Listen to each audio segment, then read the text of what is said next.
Oh boy. That's going to bother me that's crooked. There's a little bit of a delay there, isn't there? The screen can't keep up with me because I'm too fast. I should have some water probably that I can drink out of, or my voice is going to go away just like it did. Okay.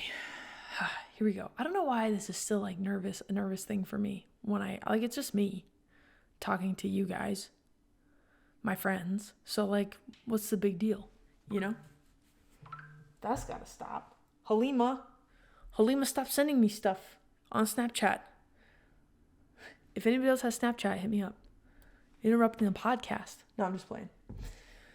Okay. I never know how to start. Oh my gosh. Hello and welcome to another episode of Education 101.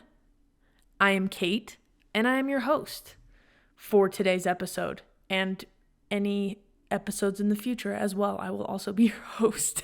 If it seems like I don't know what I'm doing in these introductions, it's because, quite frankly, I'm very new at this. But I'm happy that you're here and I'm happy that you're listening, and I hope that you can take away something from the things that I talk about. If you enjoyed the last episode, awesome. I'm always open to any feedback. There were a lot of you who messaged me on Instagram saying that you had listened, and I really appreciate everybody and their kind words. Everybody was so nice, so thank you for that. I hope this is helpful for you. Like I said in the first episode, the goal of Education 101 is just to help people feel a little bit less alone, help people know that they're not the only ones going through what they're going through, which is what I thought for a very, very, very long time, until TikTok. And here we are. Just a little community of people learning about being gay and getting over religious trauma and all sorts of fun things. I want to talk about coming out, but that's a very, very, very complex topic because I feel like it happens in layers. And I said that in the last podcast episode, is that coming out happens on a variety of different levels. And initially, it's coming out to yourself. At least it wasn't in my situation. And let me clarify something too.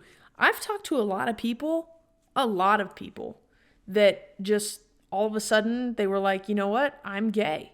And that's that. End of story. My girlfriend is one of those people. She was like, I'm gay. And that was never an issue for me. I was gay. And that's fine. Right? Sometimes I'm slightly envious of people who don't even think twice about it, that come out and it's just like, this is who I am and I just know this about myself. That's not to say that it's still not difficult. I'm sure the coming out process to friends and family is still tricky and hard. But for some people, coming out to ourselves is one of the most difficult parts, I think, of coming out.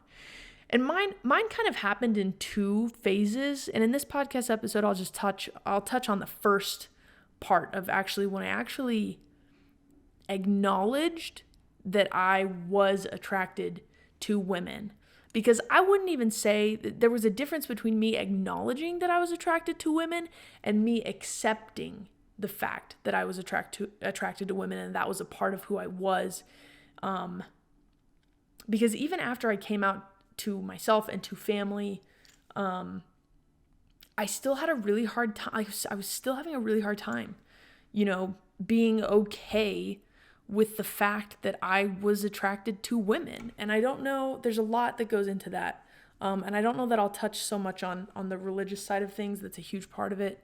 But I just wanted to go over the coming out to me part of things because it was a very drawn out process, a very, very long process. I was 25.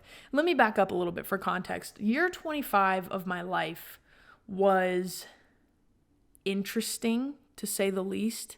It would have been 2018. I had graduated with my degree in Spanish from Utah Valley University, spring of 2018, which was kind of the ending of an era, I suppose, once I was done with college. I really enjoyed my college experience as being not gay. I'm sure I probably would have enjoyed it more if I would have been gay, honestly. Or at least known that about myself. Anyway, I digress. Graduated spring of 2018, worked through the summer. I was doing a lot of filming. Towards the end of the year, around the time of my birthday, I had filmed a wedding. It was actually one of the last weddings I filmed until just recently. It was the wedding that really just kind of put everything on hold because I had never experienced anxiety like this before. I had filmed a wedding, and somehow, long story short, I ended up losing footage from the ceremony, and because my computer just crashed and burned, and I was experiencing all this anxiety for the first time, and it was bad. Like, I didn't sleep, I didn't eat. I tried everything I could to find this footage, and anyway, so mentally, in my head, I was in a really, really bad spot.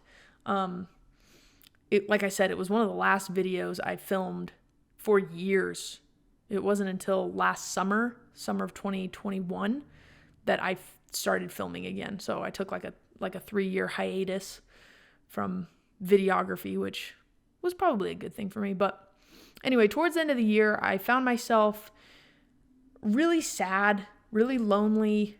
Wedding videos made me feel much more lonely because you film this beautiful, amazing day of people just in love with each other, and then you go home and you get all that on your computer, and then you spend the next 40 or 50 hours replaying and rewatching all of this love and the feelings and the emotions. And I think I just got kind of jaded with it all after I lost footage from that one wedding.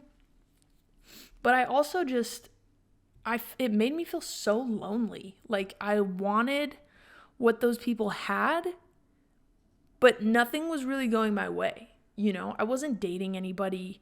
Guys, I'm in straight heterosexual world, I feel like I'm like a 5 out of 10. Like I'm a 5 out of 10 on the straight scale. Guys weren't beating down my door to come date me. Guys weren't really super interested in me. So I didn't really go on dates. I tried dating apps, but nothing really came of that. It was difficult. So I was really lonely. I was really sad. Anxiety galore because of this wedding business. And so I found myself in a position where I needed a full-time job. The video thing wasn't cutting it. I was substitute teaching at the time, donating plasma as well, just to try and make ends meet. I was reading through my journal. This is kind of when I stopped journaling too, again, because of guilt and shame. But I was reading my journal. I had written that I didn't like where I was at, and I didn't like the person that I was, which is not like me. I was in a really bad spot. So I ended up getting a job at a friend of mine who I went to church with at the time, Haley. I know so many Haleys, oh my gosh. She was a therapist at this center, and she was like, you should come apply. We're working with the youth, young, not even young adults. She was like, we're working with the youth, teenage girls. It's a residential treatment center. They live there. They do therapy, school, all this stuff. You should come try it out. So I applied. This was November of 2018 is when I applied, and then I started training the first week of December, which was a couple weeks after my birthday. So I started at this residential treatment center. The week of training, it was me, and there were probably 6 other people. One of those people ended up being my first girlfriend. Won't say her name because I don't know if she's cool with me talking about that, but first girlfriend was in training with me, and we hit it off immediately. We were really close, good friends. We had really similar senses of humor, laughed at a lot of the same stuff, just joked around quite a bit. So there was immediately just a good relationship there. Obviously, at this point in my life, I was I didn't even consider the fact that I was gay. Didn't even think about it. December through probably March. Again, my dates are a little fuzzy because I didn't keep a journal. I was going through my journal. Like I said, I was going through my journal and looking at like dates and stuff. I'm going to just open this up here. Because like all through like the beginning of 2019, like through February, I was pretty good at writing. And so I'm guessing it was around March or April that I actually started pursuing a relationship with a woman. I think March, April, May, probably. Because that's when I stopped writing in my journal. But actually, it was funny to go back and read some of my entries and notice like where her name first popped up, because I was like, oh my gosh, that's crazy. Anyway, so December we started working together, and like I said, we were just really, really good friends. I had no idea that she was queer. Had no idea. We talked about boys. Like she was seeing some guy at the time, which I just assumed straightness, just like everybody else in the world. So I didn't know that she was queer. We were really good friends. We worked a lot of the same shifts. And at some point we just started hanging out. I'd go over to her house and we'd watch the Great British Baking Show and just watch TV and chat about life. And we just got along really well. She was a really good friend. We talked about work, all the drama, all the things that you talk about, and it wasn't just the two of us all the time. We had other coworkers that we would spend time with. And the treatment center was interesting because a lot of the girls there that I worked with, they called it gay for the stay, which I thought was really funny, because it was an all girls center. And so they would just say that they were in relationships with other girls because there were no boys available, which I thought was so funny. Gay for the stay is what they called it. But there were so many, I've always been like a tomboy, right? Like I've always dressed like, it is like t-shirts and pants and boots and whatever. Like I've always been that way. That's always been kind of my aesthetic, my style, right? Very relaxed, casual kind of clothing, right? So I'm walking around this center in like my t-shirt and my joggers, and my Adidas shoes, whatever. Anyway, all the girls at the center would either tell me that they had a crush on me, or they would ask me if I was dating girls, or they would just directly ask me if I was gay. And I always just was like, that's not appropriate. I'm your staff. It's not appropriate. That's not something that we talk about. It's kind of a personal thing. And it was never ending. They would always give me such a hard time. And then come to find out there were actually a handful of other staff members that also thought that I was gay. And I was like, you guys, I'm not gay. And I played this game for months that I was like, I'm not gay. Like I'm not gay. I can't be gay. I'm just not, just deny, right? And the whole time, my soon to be girlfriend, who is now my ex, she told me one time, she's like, the more you deny it, the more it's true. Anyway, so we had spent a couple months just being friends, working together. And at some point, it was one night that we were both working an evening shift.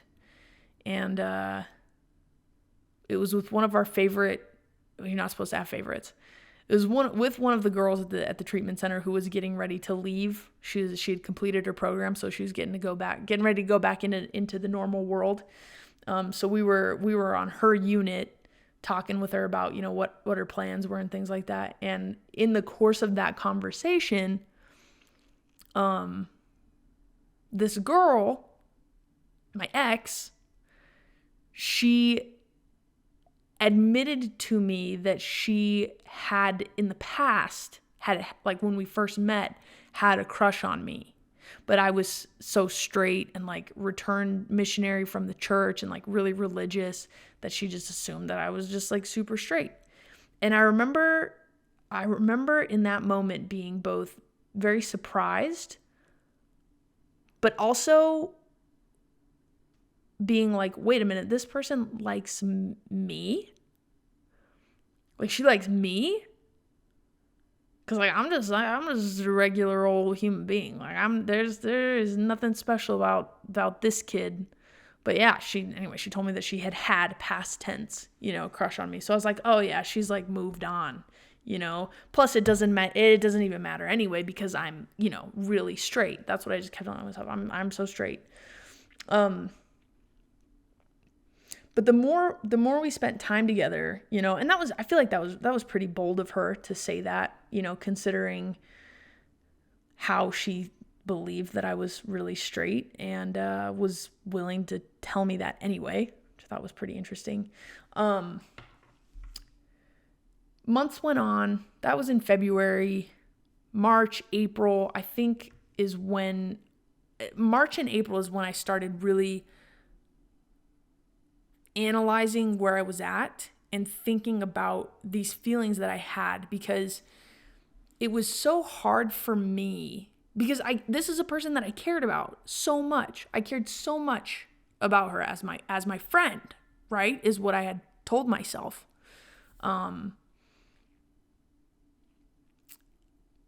And the idea that those feelings could come from a place of attraction and not just a place of friendship was something that I hadn't considered before. And so February, March, April is when I really started going, okay, wait a minute. Is there this awesome connection? Do we get along? Do I feel this way about this person because she's my really good friend? Or do I feel this way about this person because there's more to it than that? And that was the scariest thing that I could think. It was terrifying. I was terrified because I had been told my whole life that homosexuality was a sin. I talked about this in my first podcast, that it was wrong, that it was unnatural, that it was not okay. And so I had these two conflicting ideas inside of me, that these feelings that I had for this woman came from a place of attraction, not just, hey, this person is my really good friend. It was, hey, this person is my really good friend that I really care about and that I maybe want to kiss, right?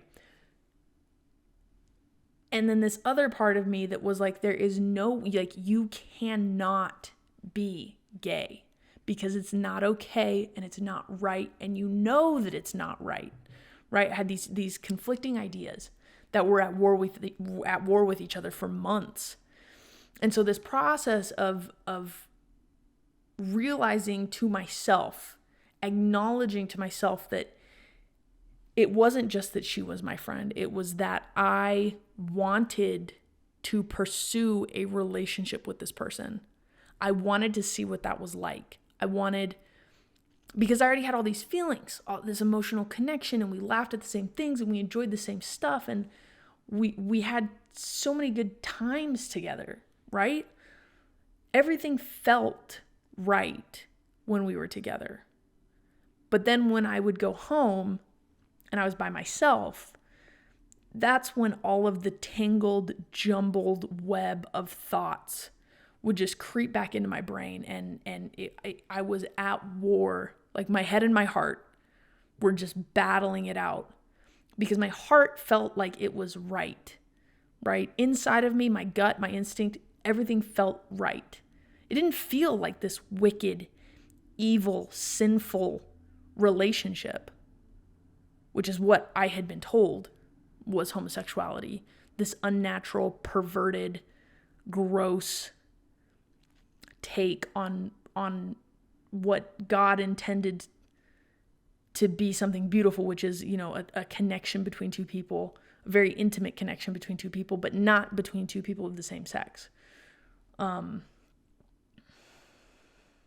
so I would think about that, how my head was convinced, my brain was convinced that what I was experiencing was so grossly wrong, but my heart felt so at peace with it and calm.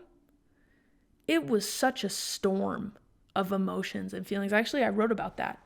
One of my my entries. It was July.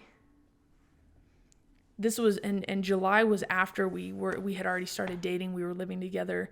I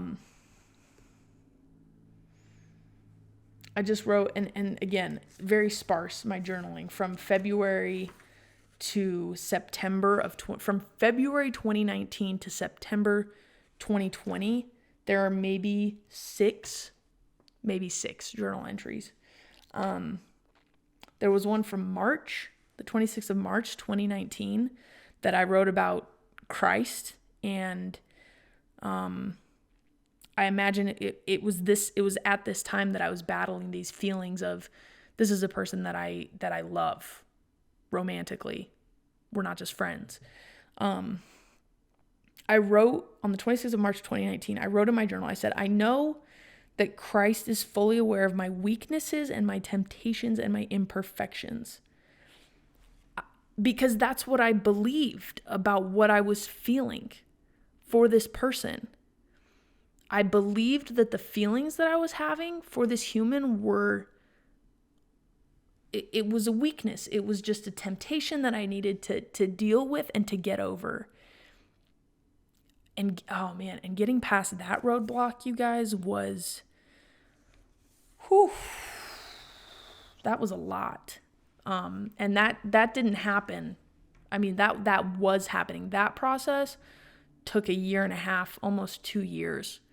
And it didn't get resolved until therapy, after this 1.5 year long relationship with my then girlfriend.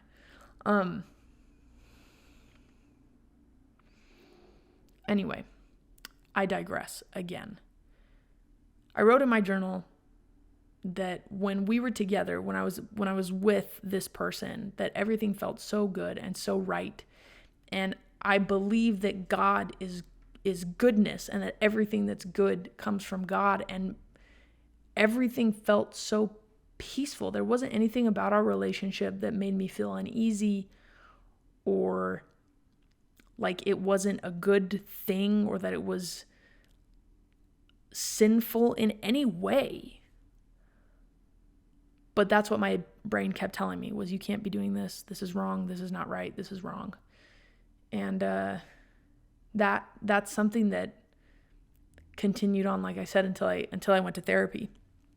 But it was, I think it was April or May, where I finally had accepted, or maybe not accepted, but I had acknowledged to myself that I was in fact attracted to women, that was a part of who I was. It wasn't just like I think maybe I'm not dating men, so like maybe I'll have better luck with women. That wasn't what it was. It was it was me recognizing that those feelings came from a place of attraction and not a place of friendship. I think that's a question that gets asked a lot. Like, how did you know? Like, how do you know that you're gay? Like, how did you find out? And that's ultimately what it was for me, was recognizing that I didn't just care about this person as a friend. It was much more than that. It was a much deeper level of affection than just, oh, you're my friend and I want to hang out with you. It's like, no, like I want to know what you're struggling with. I want to know what stresses you out. I want to be there to help you, to comfort you, you know? And that's love, right? Wanting to be there for somebody, wanting to give everything for somebody. I feel like that's what love is about. And that's how I felt, you know? And I still, at that point, I mean, I eventually told her, it was actually really funny. It was, we were at her house, like we were always at her house. And I just remember there was like, we finished an episode of whatever television show we were watching, and there was like 7 seconds before the next episode started. And in that 7 seconds, mind you, she had already told me that she had a crush on me at some point in the past, right? And I was just hoping that maybe she still maybe had a crush on me. And there's another element at play here that I've not mentioned yet. A therapist that we worked with was a very safe go-between for both of us. My ex would talk to her about me, and I would talk to her about my ex. Not so much about my ex, but about how I felt about being gay. Like, what if I am? What if I was? She was a very safe person to talk to. I'm going to make her listen to this episode. So we had both been talking to the same person about each other for months. I didn't know at the time until we actually got together. My battery's low. We're gonna have to wrap this up. I didn't know at the time that she was talking to the same therapist, but we were. Anyway, so rewind. We're watching TV, me and my ex, and during the 7 seconds between episodes, I just said, hey, I just feel like I need to let you know that I'm maybe a little bit gay and I may be a little bit attracted to you. And that was it. And then the next episode started and she paused it immediately, obviously. And she was just like, wait, what? So then we talked about it for a minute. And I remember I left her house that night. I left to go home and then I went back and knocked on the door and I was like, I just want to make sure that this isn't going to make things awkward, because at the time I still didn't know what that meant. I told her that I was attracted to her, but I still didn't know how to proceed. I wasn't sure that I wanted to pursue a relationship, but I felt like I owed it to her to at least let her know where I was at, right? But it was months before anything even came of that, because I was still having such a hard time just accepting the fact that that's a part of who I was. And sometimes, I guess that's what I'm saying, is that sometimes it takes a really long time. And there is no time frame. There's no rule about how long it takes you to figure out that you like women, or there's no time frame on how soon you have to come out of the closet. Like, maybe you've already recognized that that's a part of you and maybe you're not ready to tell people, and that's fine. The point of this episode, the whole point of me telling you this story is that if you're struggling, maybe you're curious about your sexuality, maybe you're bi-curious, maybe you're not sure if you like women, maybe that's something that you want to find out, maybe it's not. Okay? I'm assuming that if you're listening to Education 101, you're probably some sort of queer, okay? At least a little bit. Sexuality is a spectrum, after all, so we're all a little gay. But just don't feel pressured to make any sort of decision or any snap judgments about what you're feeling. Really try and process stuff. There's plenty of time. There's plenty of time for you to, discover who you are and learn more about yourself. For me, it happened at 25, 26. Didn't really accept it, I feel like, until 27. Honestly, it took me that long. Don't feel like you have to come out of the closet. If you're not comfortable with it, just wait. All in good time. Everything happens when it's supposed to happen. Don't feel rushed. It takes a long time to accept something about yourself, especially if you're coming from a religious background. It takes a lot of time to get over that aspect of it. And I couldn't tell you, I couldn't give you any kind of scripture or anything like that that's going to make you go, oh yeah, homosexuality is fine. I have nothing that will justify homosexuality. But the truth is, I don't think being gay has to be justified. And that's just something that's a conclusion that I've arrived to on my own after a lot of therapy. But when people point to verses in the Bible and try to tell me that God, expects gay people to repent of their sins and things like that, I worry about yourself is usually my response. If you think that God is going to get upset at me for being gay, that's none of your concern. It's me. It's my salvation we're talking about. Don't worry about it. Worry about your own. Yeah? Worry about yourself. I just don't know why something that seems so normal for me and good and positive is something that God is going to frown upon.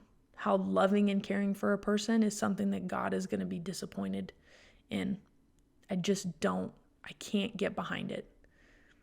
And there's a lot that goes into it, especially, if you're somebody who's a member of the Church of Jesus Christ of Latter-day Saints, you probably have a lot of questions for me about like the plan of salvation and procreation and families and things like that. I don't have answers, honestly, but I know that the relationships that I've been in, that have been with women, have felt like what love should feel like.